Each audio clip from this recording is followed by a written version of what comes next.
আসসালামু আলাইকুম রহমতুল্লাহি ওবরকাতু। সুপ্রিয় দর্শকবৃন্দ, এই মুহূর্তে দূরও কাছে দেশে ও প্রবাসে যে যেখান থেকে আজকে আমাদের এই ভিডিওটি দেখছেন, সকলকে নূর আলম এগ্রো ফার্মের পক্ষ থেকে আন্তরিক শুভেচ্ছা এবং অভিনন্দন জানাচ্ছি। দর্শকবৃন্দ, যে গাছটি আপনারা দেখতেছেন এটি হলো স্মার্ট নেপিয়ার হাইব্রিড গাছ, ইন্দোনেশিয়ান।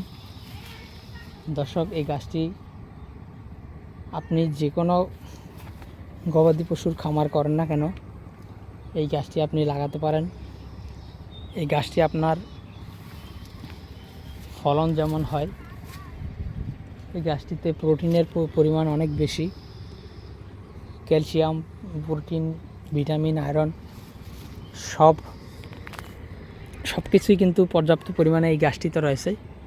দর্শক, যে কারণে কিন্তু এই গাছটি গবাদি গরুকে অর্থাৎ গাভী গরুকে খাওয়ালে দুধের পরিমাণটা প্রচুর পরিমাণে বৃদ্ধি পেয়ে থাকে।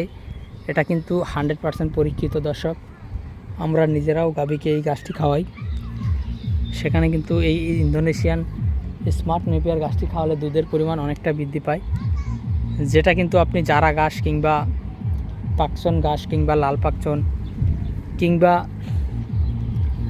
নেভি ঘাস বা অন্যান্য বা নেপিয়ার ঘাস বা জার্মান হোয়াইট কিংবা অজানা এইসব ঘাস খাওয়ালে কিন্তু দুধের পরিমাণ এত বেশি বৃদ্ধি পায় না। যত বেশি দুধের পরিমাণ বৃদ্ধি পায় ইন্দোনেশিয়ান স্মার্ট নেপিয়ার গাছটি খাওয়ালে। দর্শক, এটি শুধু দুধের পরিমাণ বৃদ্ধি পায় এমনটি না, আপনি যদি ষাঁড় গরুকে খাওয়ান তাহলে দেখা যাবে আপনার দানাদার খাদ্যের পরিমাণ অর্ধেক কমিয়ে দিতে পারবেন। অর্থাৎ এই গাছটিতে প্রচুর পরিমাণে প্রোটিন থাকাতে, অর্থাৎ হাই প্রোটিনযুক্ত ঘাস এই স্মার্ট নেপিয়ারকে বলা হয়।